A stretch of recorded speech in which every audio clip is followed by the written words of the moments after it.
kita mau belajar tentang project leadership.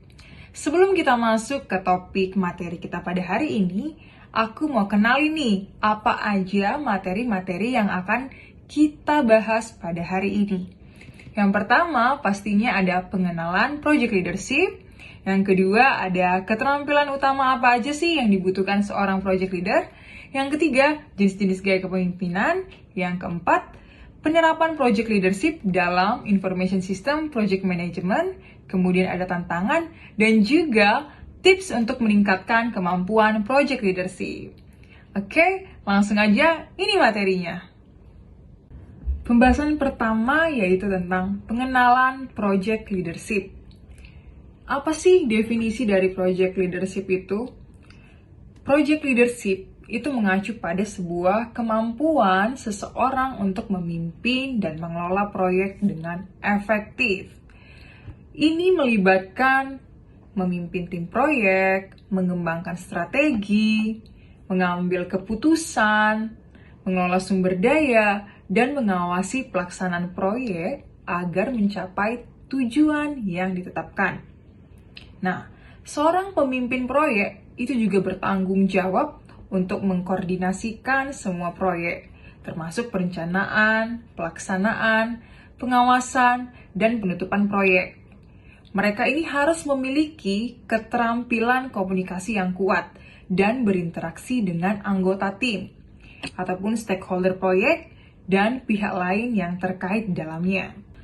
Nah, selanjutnya kita mau bahas apa aja sih peran dan tanggung jawab umum seorang project leader.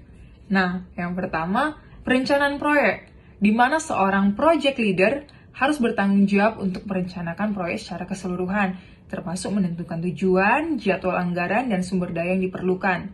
Yang kedua, pengorganisasian tim, di mana seorang project leader harus bertanggung jawab dalam memilih anggota tim yang sesuai. Yang ketiga, pengawasan pelaksanaan, di mana seorang project leader harus memantau pelaksanaan proyek secara terus-menerus. Yang keempat, komunikasi dan pelaporan. Seorang project leader itu harus berkomunikasi secara efektif dengan stakeholder proyek, termasuk anggota tim, manajemen, dan pihak terkait lainnya. Yang kelima, manajemen resiko, di mana seorang project leader harus mengidentifikasi resiko proyek dan mengembangkan strategi untuk mengurangi ataupun mengatasi resiko tersebut. Dan yang terakhir, yaitu pengambilan keputusan. Seorang project leader itu harus memiliki kemampuan untuk mengambil keputusan yang tepat dan efisien. Keterampilan utama seorang project leader diantaranya adalah mampu berkomunikasi secara efektif. Dalam hal ini, project leader harus mampu berkomunikasi dengan jelas dan efisien dengan anggota tim, stakeholder, dan pihak terkait lainnya. Selanjutnya yaitu kepemimpinan. Seorang project leader harus mampu memotivasi tim, memberikan arahan yang jelas, dan mengambil keputusan yang tepat. Selanjutnya yaitu manajemen konflik. Seorang project leader harus mampu mengatasi dan mengevaluasi konflik yang mungkin muncul dalam tim proyek. Selanjutnya yaitu kemampuan mengambil resiko. Dalam setiap project leader harus mampu mengenali, mengevaluasi, dan mengambil resiko yang tepat dalam proyek. Yang terakhir yaitu pengambilan keputusan. Setiap project leader harus mampu mengambil keputusan yang tepat berdasarkan informasi yang tersedia. Gaya kepemimpinan dalam project leadership. Yang pertama adalah kepemimpinan transaksional.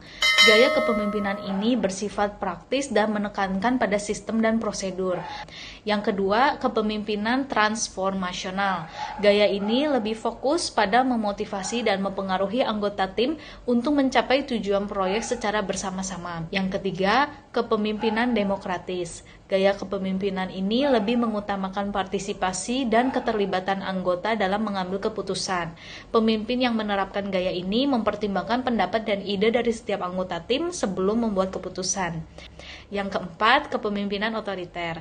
Gaya ini lebih bersifat otoritatif dan menekankan pada kekuasaan dan kendali pemimpin terhadap anggota tim. Pemimpin yang menerapkan gaya ini akan memastikan semua anggota bekerja sesuai dengan perintah dan keputusan yang telah diambil. Dan yang terakhir, kepemimpinan laissez-faire. Gaya kepemimpinan ini lebih bersifat santai dan memberikan kebebasan pada anggota tim untuk bekerja sesuai dengan keinginan masing-masing.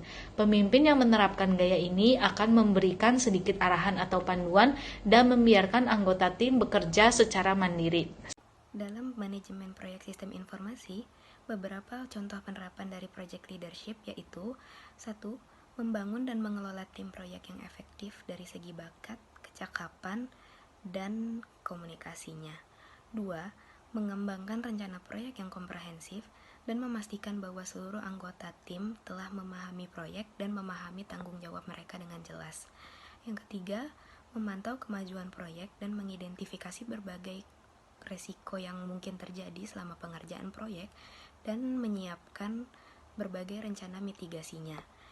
Yang keempat, mengelola perubahan ruang lingkup proyek ya sehingga tidak melenceng jauh dari rencana awal proyek. Yang keempat, menilai dan mengelola kualitas proyek agar produk yang dihasilkan memiliki kualitas yang baik. Yang kelima, mempertahankan hubungan yang baik dengan para stakeholder. Dalam mengerjakan sebuah proyek, seorang leader akan dihadapkan dengan beberapa tantangan. Yang pertama, saya akan membahas terkait dengan kompleksitas proyek dan tuntutan waktu. Kompleksitas proyek bisa dilihat dari seberapa besar ruang lingkupnya. Semakin besar ruang lingkup proyek, maka waktu yang dibutuhkan untuk menyelesaikan proyek tersebut akan menjadi semakin lama. Seorang leader harus bisa memanfaatkan waktu yang diberikan seefektif mungkin, sehingga proyek yang dikerjakan dapat selesai sesuai dengan tuntutan waktu yang diberikan. Yang kedua, terkait dengan pengelolaan sumber daya manusia yang terbatas. Agar sumber daya manusia dalam organisasi dapat bekerja dengan efektif dan efisien, maka seorang leader memegang peranan penting untuk memengaruhi dan menggerakkan bawahan yang berguna untuk mencapai tujuan organisasi secara efektif dan efisien. Keberhasilan atau kegagalan yang dialami sebagian besar organisasi ditentukan oleh kualitas leader yang dimiliki, yang diberi tugas memimpin organisasi tersebut. Kemudian yang ketiga terkait dengan risiko teknis dan non-teknis di tengah pengerjaan proyek. Risiko teknis dan non-teknis bisa datang kapan saja selama pengerjaan proyek. Contoh dari risiko teknis bisa terjadi pada perangkat lunak, perangkat keras, basis data, jaringan yang berhubungan langsung dengan pembangunan proyek. Sedangkan risiko non-teknis biasanya terjadi pada biaya yang kurang saat perencanaan atau bisa jadi keterlambatan proyek.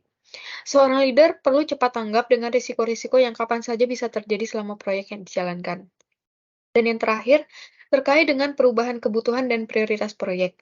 Perubahan kebutuhan pasti akan terus-menerus terjadi dalam sebuah proyek, apalagi untuk ruang lingkup proyek yang besar.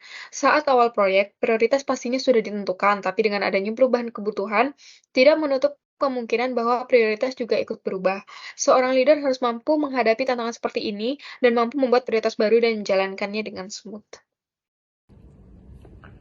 Kita masuk ke topik kita yang terakhir, yaitu apa aja sih tips-tips untuk meningkatkan kemampuan project leadership. Nah, yang pertama, terus belajar dan mengikuti perkembangan dalam bidang project management. Yang kedua, mengembangkan keterampilan komunikasi dan negosiasi. Yang ketiga, mencari mentor atau bergabung dengan komunitas profesional. Yang keempat, membangun kepercayaan dengan tim dan stakeholder. Dan yang terakhir, memiliki visi jangka panjang dan berfokus pada pencapaian tujuan. Oke teman-teman, sekian materi kita pada hari ini tentang project leadership. Sampai jumpa di materi selanjutnya.